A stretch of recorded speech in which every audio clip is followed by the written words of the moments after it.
Monestier Matteo, dalla provincia di Belluno.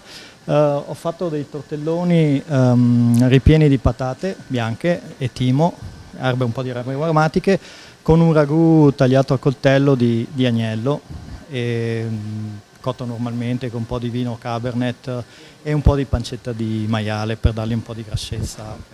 Deve essere una categoria manager. Ciao, benvenuto. Buongiorno. Che hai fatto? Dei tortelli di agnello cotto a bassa temperatura con una pasta all'uovo, una parte aromatizzata con la farina del polenta mais giallo e una parte aromatizzata con i fiori eduli, servita su una crema di patate e con del formaggio Piave grattugiato. Categoria scelta? E la cerimonia. Perfetto.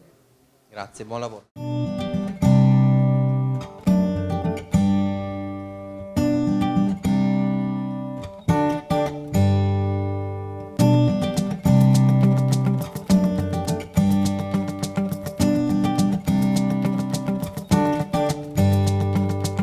Devo dire la sincera verità, da AgriChef assieme ai miei colleghi di giuria siamo stati effettivamente molto in imbarazzo, nel senso che abbiamo riscontrato nella provincia di Belluno due piatti, devo dire, eccellenti. Entrambi i casi, due cose completamente diverse, hanno delle particolarità ognuno riferita benissimo dentro il piatto, ha un concetto ben preciso, per cui per scelta della giuria e mia sostanzialmente, per la provincia di Belluno abbiamo un voto unanime, nel senso che passeranno al corso entrambi Fabrizio Pescosta e Matteo Monestier.